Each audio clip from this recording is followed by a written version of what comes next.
Palembang Menyapa.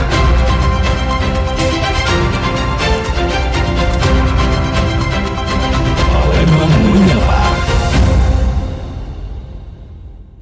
92,4 FM Pro 1 RRI Palembang, kanal informasi dan inspirasi. Bersama Anda pendengar, saatnya kami hadirkan dialog interaktif Palembang Menyapa. Edisi hari ini di hari Kamis 13 Agustus 2026. Pendengar, kemarin ya, tepatnya 12 Agustus diperingati sebagai Hari Gajah Sedunia. Peringatan ini pendengar menjadi momentum untuk meningkatkan kepedulian terhadap keberadaan dan kelestarian gajah di berbagai belahan dunia. Dan pendengar ya, peringatan ini juga menjadi pengingat bahwa upaya menjaga gajah tidak hanya berkaitan dengan keberlangsungan satwa, tetapi juga bagaimana manusia dan gajah dapat hidup berdampingan dengan aman. Sebab ya, ketika habitat gajah semakin beririsan dengan wilayah aktivitas manusia, potensi konflik pun dapat terjadi. Lalu pendengar, seperti apa kondisi gajah Sumatera di Sumatera Selatan saat ini? Mengapa konflik antara gajah dan manusia masih dapat terjadi, dan tentunya bagaimana upaya yang dilakukan agar gajah tetap terlindungi sementara masyarakat juga tetap aman. Untuk membahasnya lebih lanjut telah hadir bersama kita di studio Pro 1 RRI Palembang ada Bapak Daniwari Widianto SHUT MSI sebagai Kepala Balai Konservasi Sumber Daya Alam Sumatera Selatan. Kita sapa terlebih dahulu. Selamat pagi Pak Dani. Selamat pagi semuanya. Selamat pagi Pak Dani, boleh didekatkan lagi dengan mikrofon Pak Dani? Oh, iya.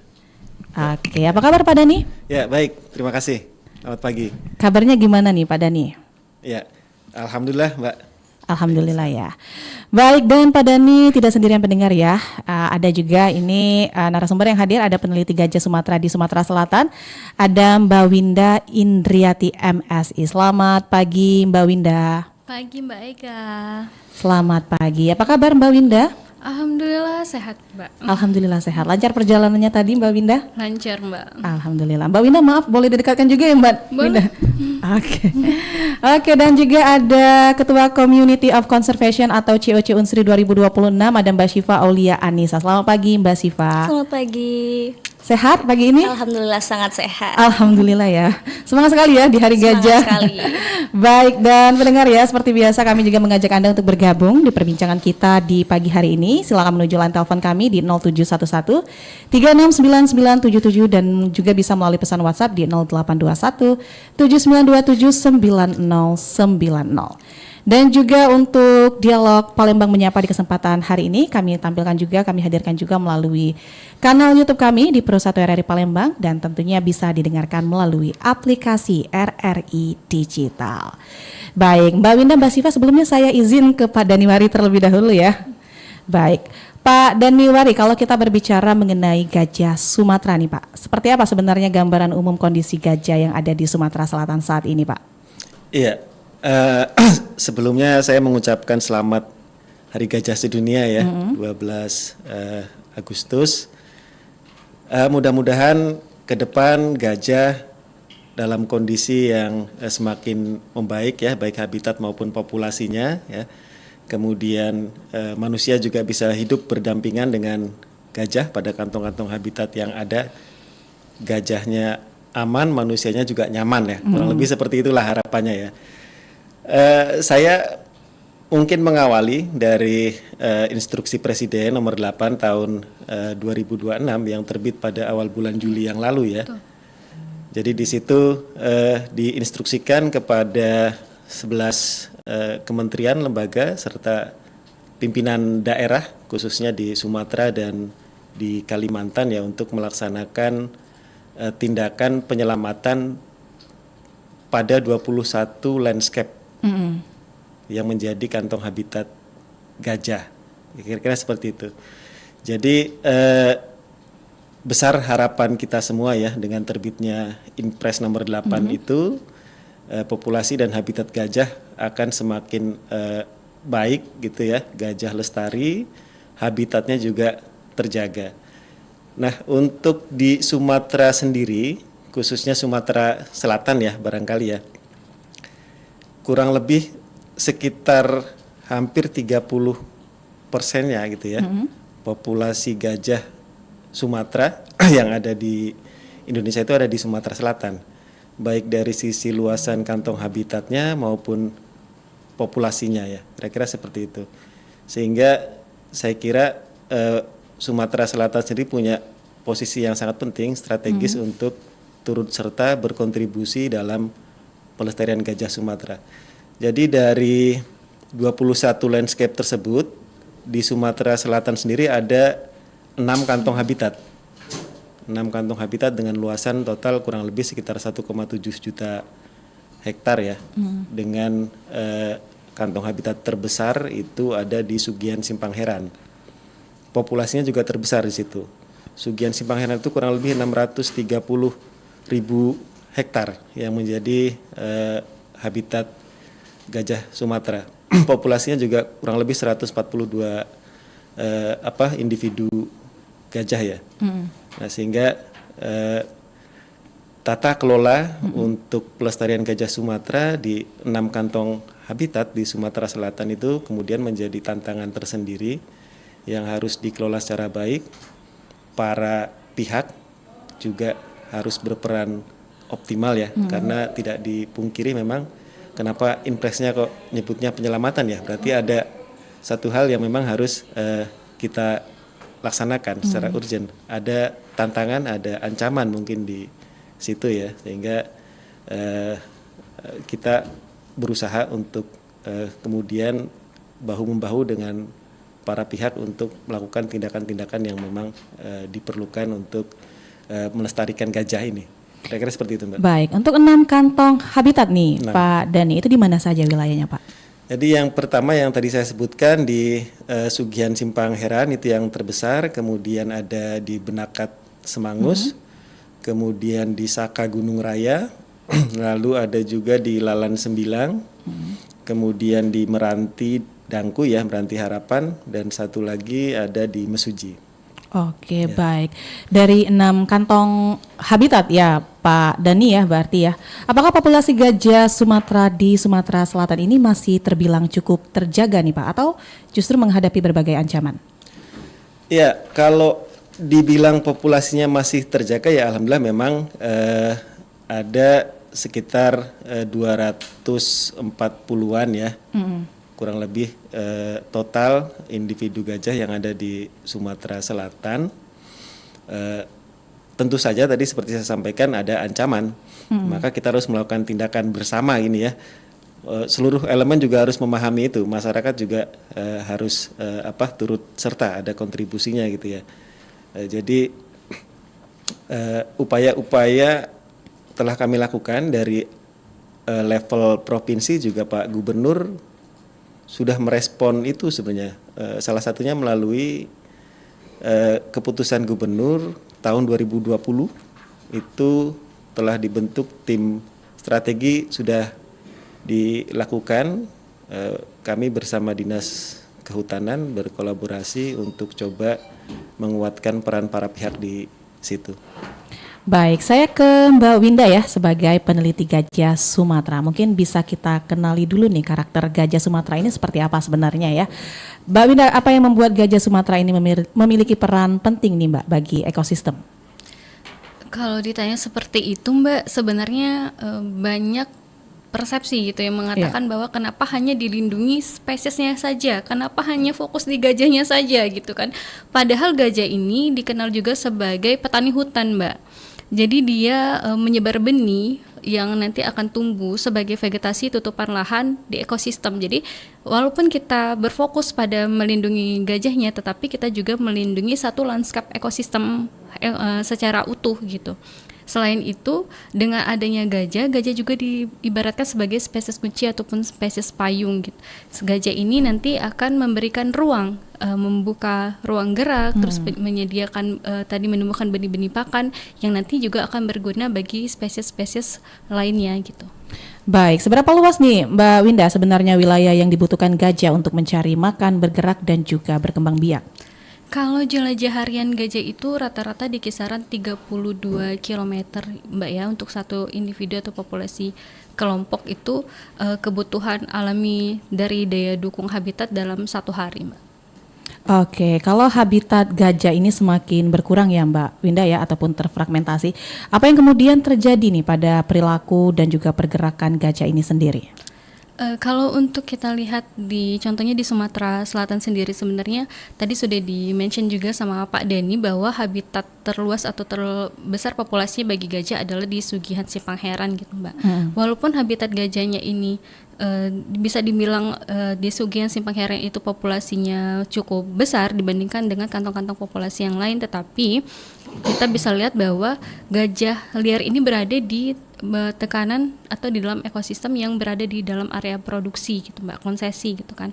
Jadi kalau habitatnya itu sudah terdegradasi ataupun rusak, nanti yang muncul adalah tekanan interaksi negatif antara manusia dengan satwa gitu. Baik, saya ke Mbak Siva ya sebagai anggota ya dari komunitas Community of Conservation Unsri di tahun 2026. Bisa dikatakan COC ini tentu cukup dekat ya dengan isu konservasi Mbak Siva. Apa nih yang membuat Siva dan teman-teman tertarik untuk ikut terlibat dalam isu perlindungan satwa dan lingkungan, khususnya gajah? Oke, baik. Terutama kita ya, para anak muda yang baru saja terjun ke dunia konservasi.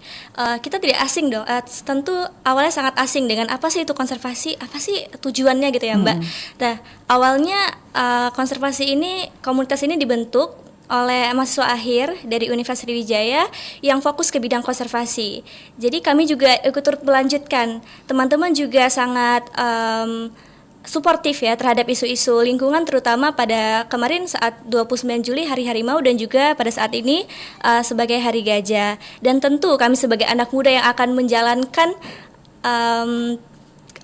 intinya untuk masa depan kita bersama, tentu kami harus melek lah terhadap konservasi seperti itu. Baik, sejauh mana nih COC sudah mengenalkan persoalan gajah dan konservasi kepada mahasiswa ya maupun masyarakat nih? Oke, dari tahun 2012 ya, pertama kali diingat sebagai Hari Gajah Sedunia. Cukup 14 tahun lamanya kita mengenal konservasi sebagai Hari Gajah Sedunia pada tanggal 12 Agustus tahun 2012 sampai 2026 saat ini. Nah, untuk mengenalkan Hari Gajah kepada teman-teman semuanya, tentu kami ingin membuat kampanye kecil tentang edukasi dan juga informasi. Tentu saat ini edukasi itu sudah familiar ya Mbak di mata masyarakat karena kebanyakan edukasi, tidak ada perubahan jadinya. Jadi kami selaku anak muda yang bergerak di bidang konservasi juga, kami ingin adanya ruang publik. Jadi kita sebagai penggiat lingkungan, juga penggiat konservasi itu sebagai orang tengah. Dan juga harusnya masyarakat juga ikut andil karena itu adalah lingkungan mereka dan juga alam mereka yang menjaga. Jadi bukan hanya mereka yang hanya diberikan edukasi, tetapi mereka juga ikut serta dalam aksi konservasi tersebut. Apa sih yang akan mereka lakukan untuk menjaga alam mereka, dan juga mereka tuh bukan sebagai objek dari penerima aturan, tetapi harus ikut andil juga dalam isu konservasi seperti itu. Baik, dan pendengar ya, tentunya kami masih mengajak Anda untuk bergabung dalam perbincangan kita. Silakan menuju line telepon di 0711369977 atau melalui pesan WhatsApp di 082179279090. Baik Pak Daniwari, kita masuk ke persoalan yang cukup sering nih menjadi perhatian masyarakat, yaitu konflik antara gajah dan manusia. Dalam kondisi seperti apa nih Pak biasanya konflik ini terjadi? Iya, betul sekali Mbak Egi ya. Mbak Ega ya, maaf. Jadi memang tidak dipungkiri ya, ada beberapa kejadian interaksi negatif gitu ya kalau sekarang kita menyebutnya ya, antara manusia dengan gajah. Ini terjadi ketika kemudian terjadi irisan gitu ya, ketika kemudian wilayah jelajah gajah bertemu dengan area aktivitas manusia, masyarakat gitu ya. Kalau di Sumatera Selatan biasanya kemudian ada waktu-waktu tertentu kemudian gajah melintasi lahan masyarakat atau perkebunan atau pemukiman gitu. Misalnya di Sugihan Simpang Heran gitu. Memang habitat terbesarnya itu di area konsesi gitu kan ya, area konsesi perusahaan di 5 perusahaan. Tapi kemudian ada perbatasan di batas area konsesi itu yang berbatasan langsung dengan lahan 5 desa di sekitar itu. Nah, itu kemudian sering terjadi interaksi negatif. Itu di Sugihan Simpang Heran. Demikian pula dengan kantong habitat yang lain. Nah, yang paling penting bagi kami sebagai pemerintah adalah kemudian bagaimana cara memitigasi itu ya, meminimalisir dampak negatif adanya interaksi itu. Tentu saja pada tiap landscape perlakuannya berbeda ya, karena level kasusnya juga berbeda, tata kelolanya juga tidak pada level yang sama.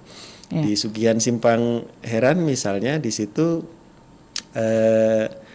saya kira lebih advance ya, karena sudah ada tim mandiri dari masyarakat ya, disebutnya Posko Pagarapat, Pasukan Gajah Reaksi Cepat.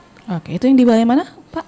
Sugian Simpang Heran. Sugian Simpang Heran. Jadi di Kecamatan Air Sugian itu Pak Camat mengeluarkan SK pengelolaan Posko Pagarapat gitu ya. Anggotanya adalah masyarakat. Jadi dari 5 orang dari tiap desa.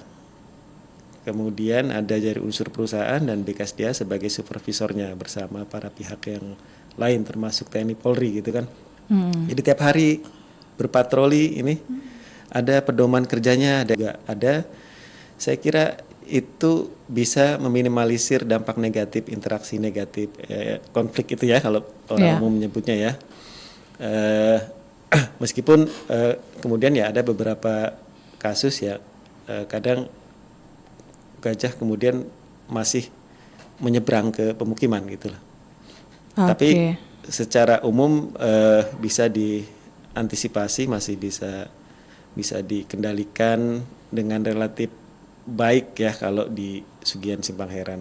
Baik Pak, dan ini kita tahan sebentar ya, kita sudah terima penelpon. Selamat pagi. Selamat pagi Mbak. Selamat pagi, dengan siapa di mana? Dengan Pak Yono di Muara ini. Pak Yohan? Yono di Muara. Pak Yono di Muara Enim. Silakan Pak Yono. Begini Mbak ya, tadi antara manusia dan gajah kan? Iya betul. Begitu kalau begini. Jadi jangan membuka lahan wilayah gajah. Satu Mbak ya. Keduanya Menteri Kehewanan, Menteri Kehutanan dan aparat kepolisian dan tentara harus bergabung. Nah, jadi bisa jadi jalan keluarnya gitulah. Jadi aman nanti. Oke Mbak. Baik, itu saja Pak Yono. Iya, assalamualaikum warahmatullahi wabarakatuh. Waalaikumsalam warahmatullahi wabarakatuh. Ini dia ada tanggapan juga ya dari Pak Yono di Muara Enim. Jadi untuk masyarakat jangan membuka lahan di wilayah gajah. Dan perlunya sinergi juga tadi antara instansi-instansi terkait, ada Menteri Kehutanan, aparat dan lainnya. Dan ini gimana Pak Dani? Silakan untuk ditanggapi. Ya, betul ya tadi dari penelpon Pak siapa tadi? Pak Yono di Muara Enim. Iya, betul sekali. Jadi saya harus menyuplik Inpres lagi ya. Di Inpres itu sudah ditegaskan juga bahwa tindakan penyelamatan yang perlu dilakukan itu antara lain salah satunya adalah penegakan hukum gitu ya. Selain perlindungan pengamanan habitat, kemudian pembinaan habitat, monitoring dan lain sebagainya. Jadi ada peran aparat penegak hukum juga di situ yang kemudian turut serta melakukan penyelamatan dalam hal ketika ada tindak pidana yang terjadi di kantong habitat ya. Kemudian ya memang ini harus teredukasi, terinformasikan secara memadai ke masyarakat gitu ya, supaya masyarakat juga tahu bahwa ada kantong-kantong habitat yang gajah jelajahnya di situ ketika melakukan konflik atau hal-hal yang membahayakan gitu ya.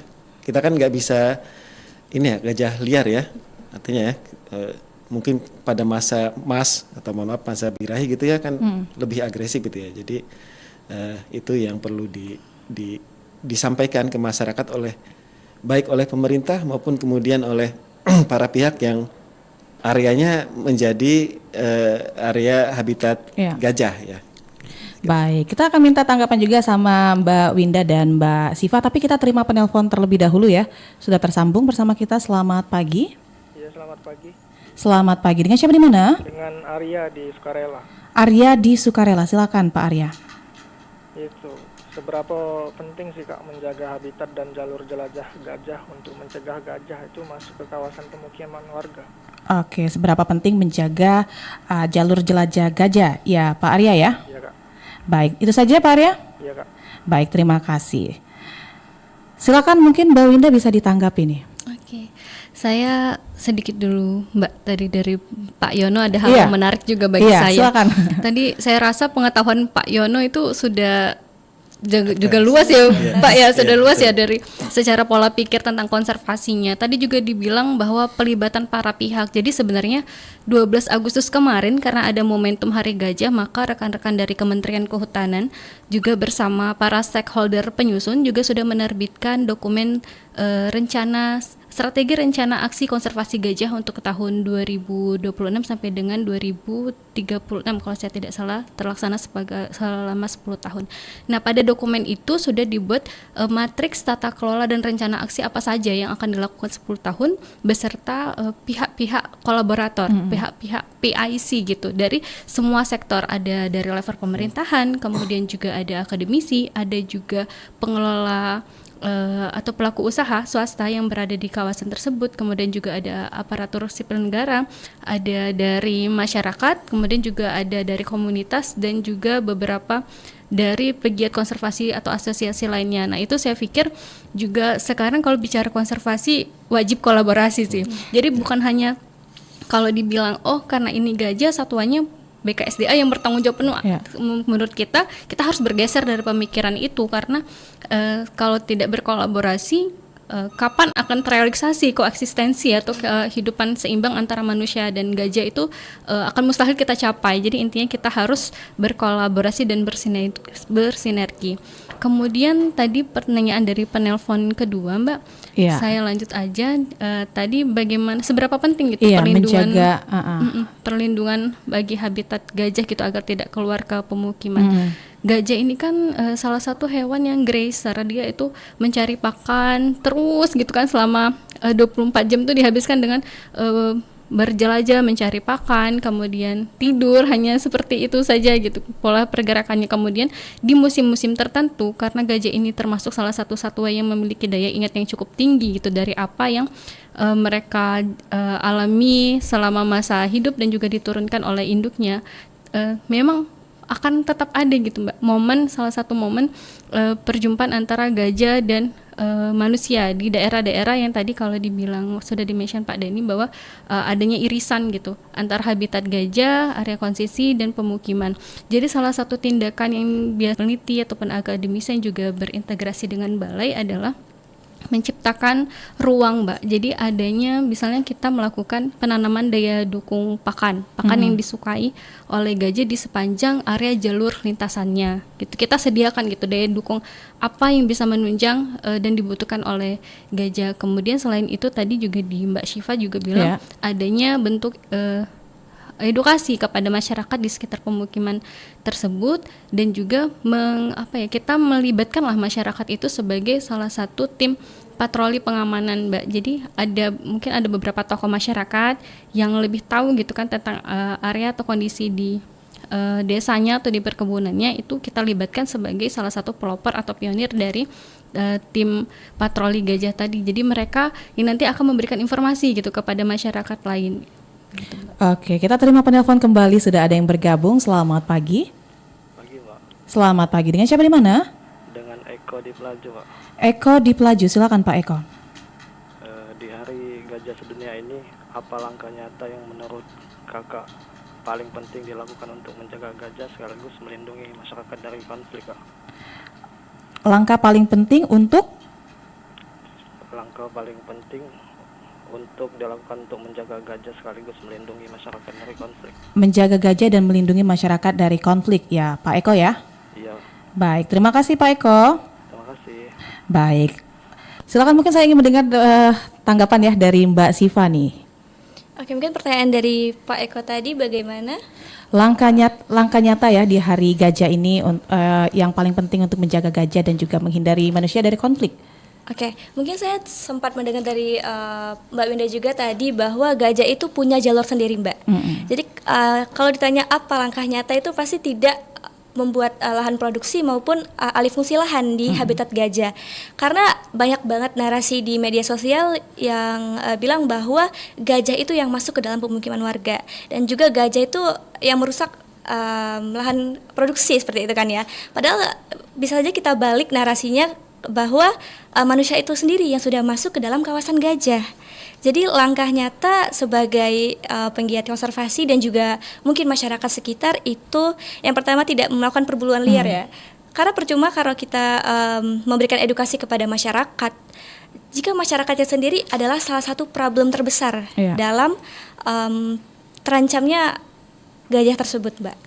Baik, kalau dari komunitas sendiri ya Mbak Siva ya, ada program ataupun edukasi yang digaungkan saat di Hari Gajah ini seperti apa nih? Oke, tentu saja ada Mbak, karena kita sebagai konservator muda ya, itu yang pertama kita bikin kampanye kecil tentang Hari Gajah yang kita bagikan kepada masyarakat sekitar, itu mungkin melalui media sosial yang bisa dijangkau oleh semua kalangan, tidak hanya anak muda tetapi semua kalangan bisa menjangkau supaya mereka mendapatkan informasi yang tepat mengenai Hari Gajah. Dan juga kita mengirim teman-teman yang mungkin turun ke lapangan langsung untuk memberikan informasi yang bisa kami sajikan dalam sebuah konten di Instagram, di YouTube maupun di TikTok, video ataupun feed, untuk menyadarkan masyarakat bahwa pentingnya menjaga gajah karena mereka adalah penyeimbang ekosistem engineering, dan juga mereka yang membuka vegetasi juga, seperti itu.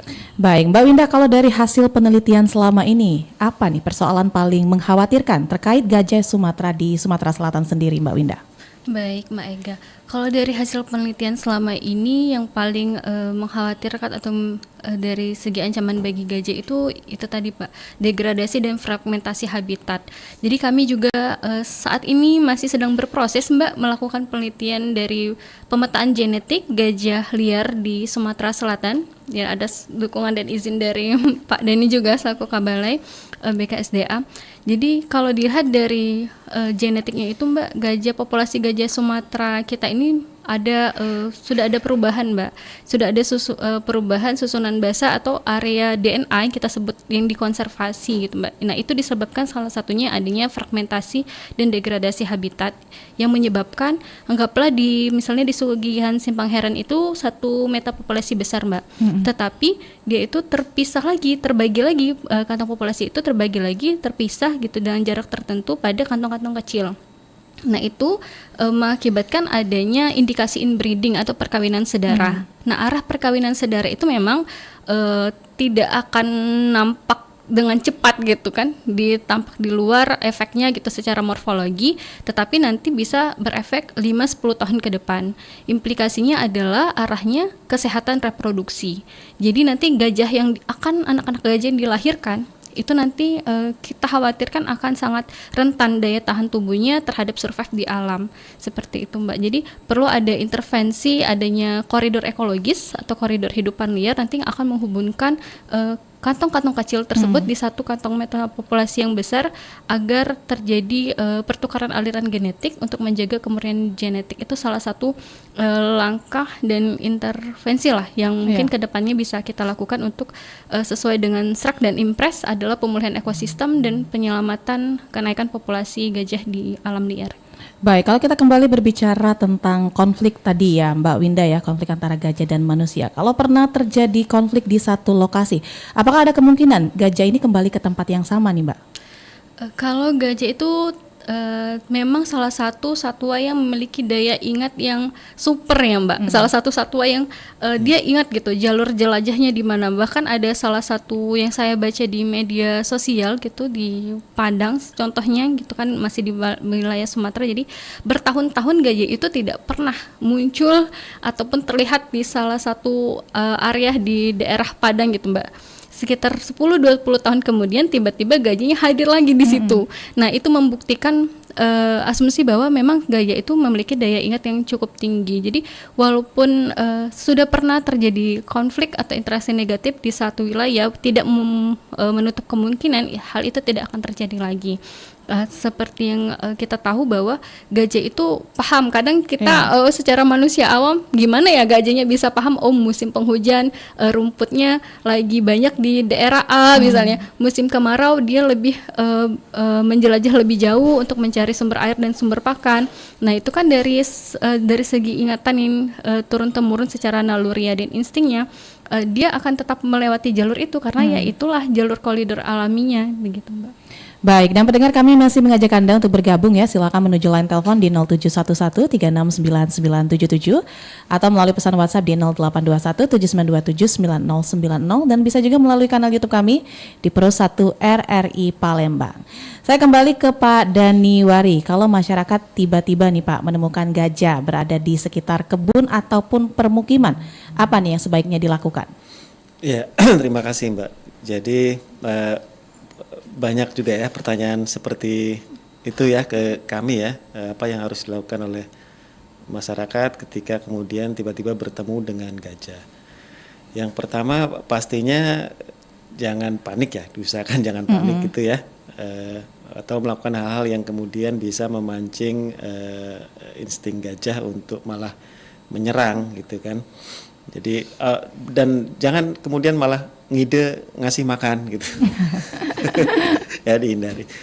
Kemudian melapor ke call center ya. KSDA punya call center, kemudian pada kantong-kantong habitat yang sudah ada posko mandirinya di situ. Saya kira pasti kalau masyarakat di sekitar udah tahu lah, langsung melapor karena nanti ketika diperlukan tindakan ya, pastinya itu harus dilakukan oleh tim yang memang punya kapasitas atau keterampilan untuk menghalau atau menggiring gajah kembali masuk ke habitat gitu ya. Tapi kalau boleh saya tanggapi tadi menarik yang disampaikan Mbak Winda terkait dengan memori gajah itu kan memang cukup kuat ya, dia bisa mengingat punya insting memori yang ingat kejadian masa lalu gitu ya. Orang bilang tuh kalau ini ada hal-hal buruk yang di masa lalu terjadi, dia pendendam gitu ya. Seperti itu ya. Jadi itu juga harus diketahui oleh masyarakat ya. Artinya belum tentu ketika kemudian 1 tahun 2 tahun tidak pernah ada gajah di situ, memang itu bukan jalurnya gajah gitu ya. Ya mungkin memang belum waktunya ke situ gitu mungkin ya Mbak Winda ya. Tapi ketika di situ ya itu yang harus dilakukan masyarakat ya tadi itu sebaiknya memang melaporkan ke call center karena sekarang alur komunikasi cepat ini ya. Kami juga punya tim di lapangan. Jadi Balai KSDA kan ada seksi wilayah, ada resort, sehingga kemudian ketika ada laporan ke call center BKSDA maka tim lapangan yang akan merespon dengan segera untuk menindaklanjuti laporan masyarakat itu. Baik, jadi masyarakat sebenarnya tidak boleh mendekati ataupun mengusir sendiri ya Pak Dani ya? Oke, jadi bisa langsung menghubungi call center saja di wilayah tersebut. Baik, saya kembali ke Mbak Siva nih sebagai anggota ya Mbak ya dari komunitas COC sendiri ini. Ini luar biasa ya Mbak ya, kepedulian anak muda seperti Mbak Siva dan teman-teman lainnya tentang konservasi. Soalnya kan di zaman modern saat ini ya Mbak Siva ya, mungkin anak muda lebih suka nongkrong-nongkrong ataupun melakukan aktivitas lainnya nih. Dan mungkin ya Mbak Siva, kalau di gimana nih cara untuk membentuk kepedulian ini ya Mbak Siva bersama teman-teman dalam komunitas konservasi ini Mbak Siva? Oke, mungkin kalau untuk kepedulian ya Mbak, mungkin dari diri sendiri dulu kali ya. Kita juga sebelum masuk ke komunitas konservasi, kita juga harus menanamkan di jiwa kita bahwa alam ini nanti di masa depan itu kita yang pegang karena mungkin kita Gen Z ya, jadi kita harus menanamkan di diri kita sendiri bahwa kita yang akan menyelamatkan gajah ataupun isu-isu tertentu, kita harus peduli terhadap hal tersebut. Oke, baik. Kalau tanggapannya ini Pak Dani nih melihat kepedulian ya dari generasi Z, dari anak muda seperti Siva ini yang aktif berkomunitas konservasi ini seperti apa Pak Dani? Ya, saya terus terang gembira sekali ya mendengar apa yang disampaikan Gen Z ini yang diwakili oleh Mbak Siva ini ya, karena ini wajah masa depan kita. Paling kami berapa tahun sudah ini pensiun, sudah tidak kuat lagi untuk konservasi gajah gitu kan. Nah, ini teman-teman Mbak Siva saya kira merepresentasikan harapan masa depan Indonesia ya, terutama terkait konservasi gajah. Nah, saya berharap melalui komunitas Mbak Siva dan kawan-kawan itu juga perbanyak sharing informasi, menyamakan persepsi dengan teman-teman yang lain dari berbagai komunitas gitu ya, sehingga kemudian ada satu komitmen kuat dari generasi muda yang kemudian memberi harapan kita semua untuk pelestarian gajah ini akan berhasil gitu ya. Jangan sampai 10 tahun, 20 tahun ke depan kok malah habitatnya kemudian makin terdegradasi ya. Populasi gajahnya makin menurun. Nah, itu yang harus teman-teman Gen Z juga kampanyekan supaya tidak terjadi hal seperti itu gitu. Dan kalau saya lihat di medsos ya, Gen Z itu sebenarnya punya kepedulian yang tinggi untuk konservasi ya. Di medsos BKSDA, laporan call center segala macam itu ketika kita mengupload konten terkait satwa liar dan sebagainya, banyak komen-komen positif dari Gen Z, masukan-masukan yang bagus sekali. Saya kira itu. Baik, kita beralih ke YouTube ya. Sudah ada beberapa pertanyaan juga yang masuk melalui kanal YouTube kita di Pro 1 RRI Palembang. Pertanyaan pertama dari @auroranur1603. Kemarin kan sempat viral tuh gajah masuk ke area PT Oki. Sebenarnya itu gajah nyasar atau memang area situ dari dulu jalur lintasannya atau jalur koridor mereka? Mungkin silakan Pak Dani. Iya, itu sempat viral ya, masuk ke yang mes PT Oki ya. Iya. Ya, mungkin tadi seperti disampaikan Mbak Winda tadi ya, itu bagian memori yang mungkin dulu pernah lewat situ gitu kan. Tapi yang perlu kami sampaikan bahwa PT Oki juga merupakan salah satu pihak ya yang berkewajiban untuk melaksanakan konservasi gajah di area konsesinya, termasuk seluruh area yang menjadi aktivitas dari PT Oki. Dan saya kira cukup terjaga komitmen tersebut ya. Jadi lebih jauh saya harus sampaikan bahwa kita semua punya tugas untuk mengawal komitmen dari para pihak ini ya, ya karena untuk memastikan bahwa itu dilakukan. Seperti misalnya tadi koridor dalam kantong habitat yang disampaikan oleh Mbak Winda tadi, kita harus kawal bersama bahwa perusahaan yang ada di situ tuh komit ada area yang dialokasikan khusus, tidak dipanen, tidak dieksploitasi, dilakukan pengkayaan tanaman pakan gajah ya, untuk menjaga itu menjadi koridor yang kemudian sehat bagi populasi gajah di situ ya. Nah, itu harus kita kawal bersama komitmen itu gitu kan. Kurang lebih seperti itu. Baik, Mbak Winda ada yang mau ditambahkan nih terkait dengan pertanyaan dari Aurora Nur tadi nih, Mbak Winda? Kalau boleh diulang Mbak, mohon maaf. Kemarin kan sempat viral tuh gajah masuk ke area PT Oki. Itu gajah nyasar atau memang area situ dari dulu jalur lintasannya? Oke. Selain tadi yang sudah dikatakan oleh Pak Dani terkait memori dan memang jalur lintasan gajah itu di area tersebut bisa jadi ada beberapa kondisi tertentu Mbak. Jadi kalau kita baca dari literatur atau melihat dari kondisi di alam gitu tentang jumlah populasi gajah biasanya kan antara 12 sampai 20 individu dalam satu kelompok. Tetapi ada beberapa kondisi tertentu yang memang seperti gajah jantan yang masih dalam masa emas gitu, masa emas atau birahi. Nah itu juga berpotensi keluar atau jalan-jalan lah istilahnya, jalan-jalan dan tanda kutip mencari gajah betina gitu yang sesuai untuk masa atau masa kawin dari gajah. Nah itu juga berpotensi selain keluar dari jalur habitatnya gitu bisa sampai bisa lebih jauh gitu Mbak, area jelajahnya bisa lebih jauh, jadi itu bisa jadi salah satu faktor kerentanan. Kemudian kalau terkait yang di PT Oki sendiri, betul itu sepertinya memang ingatan dari memori gajah di waktu tertentu, jadi memang populasi gajah itu di waktu-waktu atau musim-musim tertentu dia kembali lagi nih ke lintasan awalnya begitu Mbak. Baik, ini pertanyaan selanjutnya dari Ed Safea. Kak, konservasi gajah yang di Lahat masih ada nggak ya? Terus misal kalau mau lihat gajah di sana kira-kira kapan ya? Nah, mungkin silakan Pak Dani. Lahat. Ya, di Lahat nih Pak. Ya, mungkin yang dimaksud di PLG Bukit Serelo ya.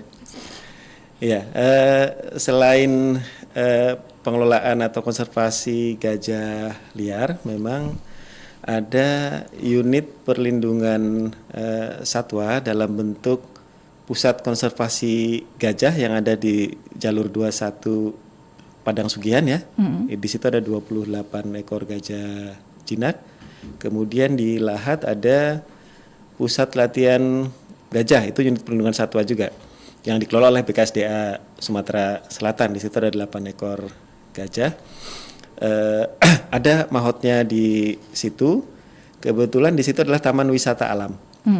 Sehingga kemudian ada aktivitas wisata di situ, pengunjung bisa melihat 8 ekor gajah di situ, tapi tidak ada atraksi nunggang gajah dan lain sebagainya yang bertentangan dengan kesejahteraan satwa gajah ya. Dan gajah jinak ini juga bisa membantu ketika diperlukan, misalnya untuk pengendalian interaksi negatif untuk penggiringan gajah liar ketika diperlukan, sehingga kami ada pengelolaan memang untuk khusus untuk gajah jinak di PKG 21 dan PLG Bukit Serelo. Oke, baik. Kalau dari Mbak Siva nih, kalau dari COC sendiri ada aktivitas yang terjun langsung ke lapangan nggak nih Mbak untuk melihat gajah seperti itu? Oke, mungkin kita seperti kuliah lapangan dalam mata kuliah ekologi atau mungkin fisiologi hewan itu ada Mbak. Kita melihat secara langsung mungkin di taman wisata itu berada di Lampung, lupa namanya, tapi itu ada gajah dan juga dijelaskan bahwa benar kata Pak Dani bahwa gajah itu kerangka tulangnya itu bukan untuk ditunggangi. Jadi itu salah satu faktor juga untuk itu salah satu faktor yang bikin mereka tidak sejahtera gitu kan ya, karena emang kerangka tulang mereka itu bukan untuk ditunggangi, dan juga betul gajah itu tidak bisa sembarang diberikan makanan kepada orang asing, karena masing-masing gajah di wisata itu biasanya ada mahotnya, ada pawangnya seperti itu Mbak. Jadi ketika melihat orang asing tentu saja mereka merasa terancam seperti itu. Oke, baik. Ini kita lanjut ke pertanyaan berikutnya ya. Di YouTube kita ada dari @rinva577. Izin Bapak dan Ibu, saya ingin bertanya ke Kabala ini. Dalam menindaklanjuti Inpres, apakah nantinya kantong gajah yang sudah tidak ditemukan keberadaan gajah masih dimasukkan sebagai kantong gajah? Iya, langsung ya. Iya, silakan Pak. Iya, jadi di Inpres itu total kantong habitat atau landscape habitat gajah itu ada 21 ya, dari yang dulunya 42. Ini seluruh Indonesia ya. Dulu di Sumatera Selatan sendiri ada 8. Kemudian update sekarang 6 ya, yang seperti saya sudah sebutkan di awal tadi. Tapi ada rencana juga ke depan pastinya untuk melakukan kegiatan update data termasuk di kantong habitat yang dulu pernah ada gitu ya, untuk memastikan apakah ada individu gajah di situ dan kemudian update populasinya berapa gitu ya. Ya itu akan dilakukan untuk menindaklanjuti Inpres, maupun memang kewajiban kami untuk melakukan konservasi tumbuhan satwa liar di dalam dan di luar kawasan, yang artinya termasuk kegiatan monitoring populasi seluruh satwa ya. Ini memang tugas berat, makanya dari Mbak Winda, Mbak Siva itu juga kami libatkan ya untuk mendapatkan informasi itu secara komprehensif gitu. Baik, ini pertanyaan selanjutnya dari Fitra Nidamiria Yustian 5967. Ini untuk Mbak Winda mungkin ya, Salam Lestari. Bagaimana cara yang paling efektif untuk penghitungan atau analisis viabilitas populasi gajah? Oke, kalau untuk viabilitas populasi gajah sendiri, kalau untuk di gajah binaan Pak, tentunya kita bisa melakukan observasi atau direct sampling gitu kan, sampling atau pengamatan secara langsung. Tetapi kondisinya kalau di Sumatera Selatan itu kan lebih banyak populasi berada pada kantong habitat atau gajah liar. Jadi untuk viabilitas populasi sendiri ada beberapa cara Mbak untuk teman-teman yang biasa di lapangan yang mungkin dengar juga. Yang pertama adalah melakukan pendataan populasi melalui data sekunder. Kita melakukan desk study dulu Mbak. Jadi kita mengumpulkan informasi baik dari balai, kemudian dari rekan-rekan di konsesi, baik dari lembaga-lembaga lain yang berada di sekitar wilayah kantong populasi yang juga melakukan kegiatan patroli ataupun monitoring terkait habitat gajah. Setelah kita mendapatkan data sekunder, kami biasanya melakukan terjun langsung ke lapangan untuk melakukan observasi atau pengamatan secara langsung. Itu bisa dari jelajah, kita melihat dari GPS ngikutin gitu.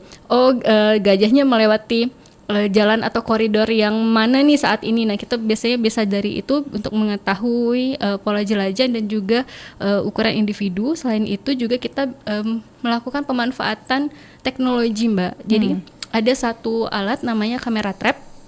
Nah itu biasanya karena gajahnya ada gajah liar, kita pasang di wilayah atau blok-blok hutan yang memang menjadi area atau perjumpaan gajah itu sendiri. Nah nanti kita bisa melakukan pengidentifikasian jumlah individunya dari data ataupun foto dan video yang terdokumentasi di dalam kamera trap. Itu biasanya efektifnya kita tinggal selama 1-2 bulan di lapangan untuk kevalidan data. Nah kalau dari foto dan video biasanya kalau dari satu kelompok tertentu, kalau Pak Dani nih biasanya lebih ngerti gitu dari lapangan, sebenarnya gajah itu ada, kalau kita amati ada ciri-ciri khasnya secara yang tampak secara morfologi untuk bisa kita bedakan secara individu. Nah kemudian sekarang karena balik lagi eranya adalah pemanfaatan kemajuan teknologi Mbak, jadi mau tidak mau kita juga harus upgrade gitu metode kita penentuan di lapangan. Yang kami lakukan saat ini adalah DNA sampling. Kalau untuk gajah dan terkait satwa liar, untuk keselamatan peneliti dan juga satwanya sendiri, kami menggunakan materi genetik yang kami gunakan adalah yang berasal dari feses atau kotoran gajah. Nah dari feses tersebut kami akan mengidentifikasi variasi genetiknya, kemudian tipe DNA-nya seperti apa, sampai kepada seks rasio. Artinya penentuan kelamin jantan dan betina dari sampel itu baru nanti kami akan mengelompokkan lagi kepada kemungkinan kelompoknya ini ada berapa kelompok dan berapa individu. Nah nanti dari urutan rangkaian itu baik dari data sekunder, dari data lapangan, kemudian divalidasi lagi dari data DNA, kami bisa mengeluarkan estimasi populasi yang ada saat ini. Baik, ini ada pertanyaan lanjutan juga dari Rinva 577. Apakah jumlah populasi gajah jantan yang lebih sedikit dibandingkan betina dapat mempengaruhi kualitas genetik gajah di suatu wilayah nih Mbak Winda? Iya betul, karena kalau kita lihat di gajah binaan aja, nggak hanya manusia yang milih-milih ya Pak, gajah juga pilih-pilih gitu Mbak, gajah juga pilih-pilih. Jadi kebanyakan betina daripada jantan itu juga menjadi salah satu perhatian kita bagaimana upaya pelestarian kedepannya gitu dari secara kesehatan reproduksinya tadi. Nah dari secara genetik itu kan nanti akan kita keluar pohon filogenetik atau kekerabatan. Nanti secara coding kode DNA-nya kalau khusus di gajah binaan itu akan lebih mudah tanda kutip kami menentukannya karena akan terlihat gajah jantan mana yang dominan, gajah betina mana yang dominan, dan bisa kemungkinan dipasangkan begitu kan. Kalau di binaan. Tetapi kalau kasusnya adalah pada gajah liar, ini sebenarnya agak tricky dan cukup sulit gitu kan. Kalau untuk membicarakan atau memasangkan gajah dominan A dengan gajah dominan B gitu agar bereproduksi. Salah satu indikasinya adalah memang Salah satunya adalah si gajah betina ini sendiri masa hamilnya kan 2 tahun lebih ya Mbak. Nah ini juga menjadi catatan bagi kita. Jadi banyak gajah betina pun belum tentu dia sehat secara reproduksi yang pertama. Yang kedua masa kehamilannya juga lama gitu kan, 22 tahun. Kemudian satu kali melahirkan itu hanya satu individu gitu, satu individu anakan. Nah ini juga menjadi salah satu perhatian gitu untuk upaya rencana aksi upaya pelestarian kedepannya, apalagi ada mandat di Impres tadi kita harus minimal menjaga kenaikan populasi dari gajah liar dan juga gajah eks itu. Baik, kita terima juga pertanyaan dari WhatsApp kita di 082179279090. Ada pertanyaan dari Pak Muklis di Jakabaring. Di Sumatera Selatan ini daerah mana saja Pak yang masih banyak terdapat gajah dan bagaimana kondisinya? Silakan Pak Dani. Iya, jadi ada 6 kantong habitat ya di Sumatera Selatan ya, tadi yang ditanya ya. 6 kantong habitat, kemudian yang paling banyak tadi seperti sudah kami sampaikan di kantong habitat Sugihan Simpang Heran. Ya, ada kurang lebih 141 atau 142 ekor individu gajah di situ. Kemudian berada di wilayah konsesi perusahaan ya, paling banyak di situ ada 5 perusahaan, termasuk juga yang ada di Suaka Marga Satwa Padang Sugihan.